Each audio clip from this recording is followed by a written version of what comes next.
Terjadi Pak. Bani saya bikin partai. Ayo Pak. Kita dukung Pak Anies. Pak Anies. Partai.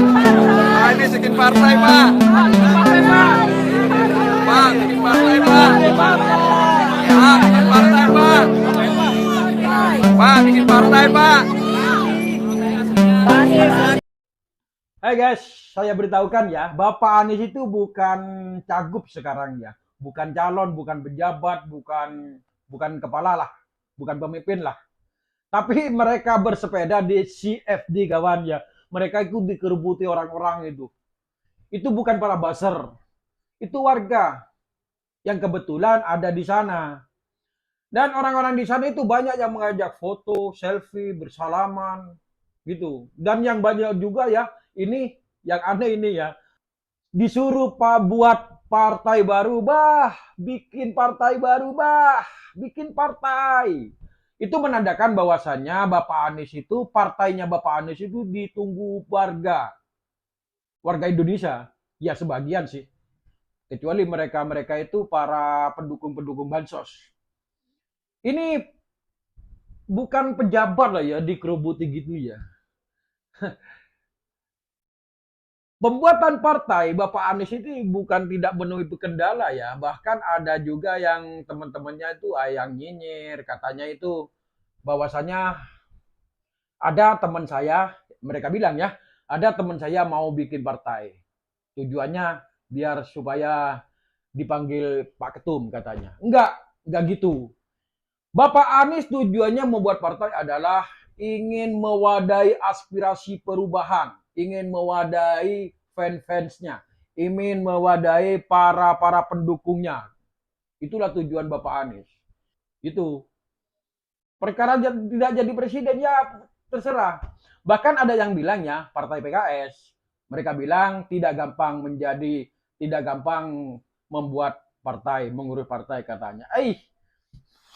Tapi ada juga surat kabar yang mengatakan bahwasannya ingin menjadi moderator, mau mempertemukan Ridwan Kamil dengan Bapak Anies Baswedan. Sekarang ngomong gitu. Dan ada juga ya partai BKS ini ya ngomong bahwasannya saya menyesal mendukung Anies.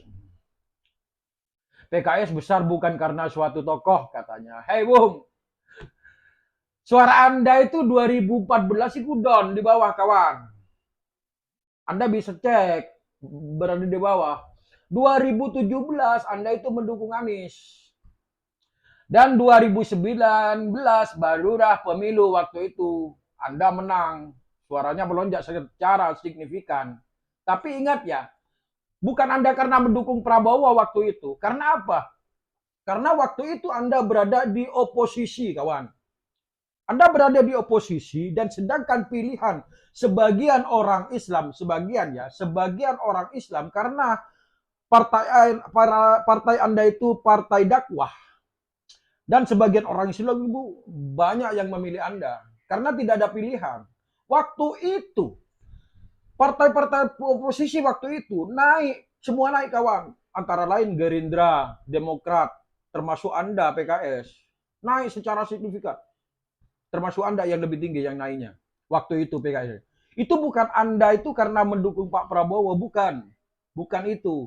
Itu karena apa? Karena Anda itu berada di oposisi dan sebagian orang Islam itu percaya pada partai Anda karena partai Anda itu partai dakwah. Gitu. Dan tahun 2024 karena mendukung Anies, suaranya cuma beberapa persen. Suara Anies menurut Anda katanya tidak berpengaruh. Ingat ya, 2017 Anda itu mendukung Bapak Anies, suaranya meningkat terus, meningkat sampai 2024 meningkat. Jadi jangan anggap bukan karena dukungan dari Bapak Anies, enggak. Orang banyak signifikan ya.